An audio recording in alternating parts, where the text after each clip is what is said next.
Hiya, my name's Tom Moore. I'm here to talk about our family garden here in Bristol and the reasons why we plant for wildlife as we do. It's very important for my wife and I to involve our kids at every step. Really, to give them that sort of fundamental understanding of how nature works, really. And with that comes the respect for nature that it needs and the support that it needs. When we built our wildlife pond, our kids were 2 and 4 years old respectively. Understandably, safety around the water was a concern. We designed the pond in a way so that it was only accessible from one side, and that side had a shallow slope and beach area. So if the kids were to fall in, it was only a few centimetres deep.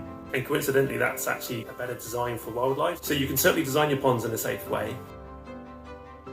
You can go further in installing things like fencing or even grids over the top. You could even just have a bog garden. We've had it for a year now, and it's just been a really positive experience for the kids to be involved with helping dig it, but also just seeing how important that water element is in the garden.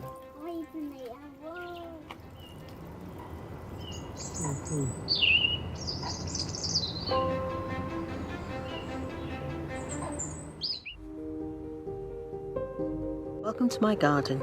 My name's Pixley, and I've lived in this house for 26 years with my husband Julian.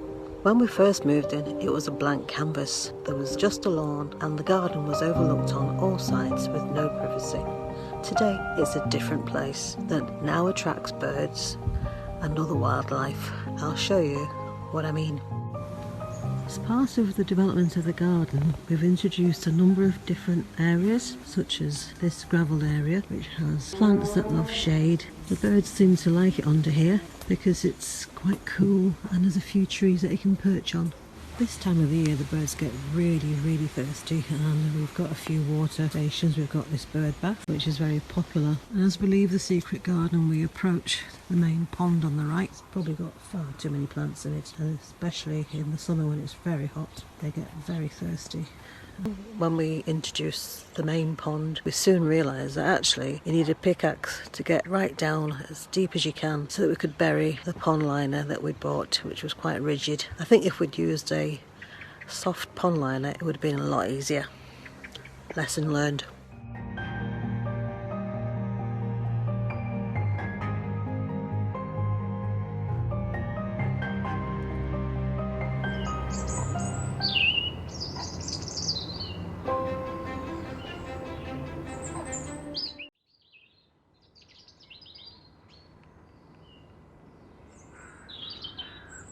It makes me really happy that we have a pond that we're taking care of as much as we can in this fast-paced life, giving this space for wildlife inside a mad city like London. So hi, my name is Andrew. I've been living here for the past 3 years almost, and yeah, I'm really happy to introduce our lovely garden here. And the community that we want is to have contributions in so many things. So some of us would take care of the planting area, for example. Some of us would share with 1 or 2 things in the pond from time to time, which is full of glowing lilies, as we can see.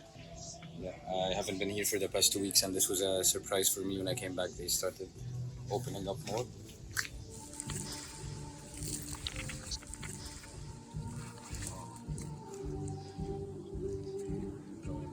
My friend Sam is just evaporating some water overnight to take the chlorine off so we can change the water. Some others planted those lilies. They are not living here anymore. It makes me happy to see those frogs from time to time jumping here and there. Wildlife to exist in these places needs a bit of attention, so I feel like we try our best and we will keep trying to contribute to the existence of this wildlife in stuffy, soundy places.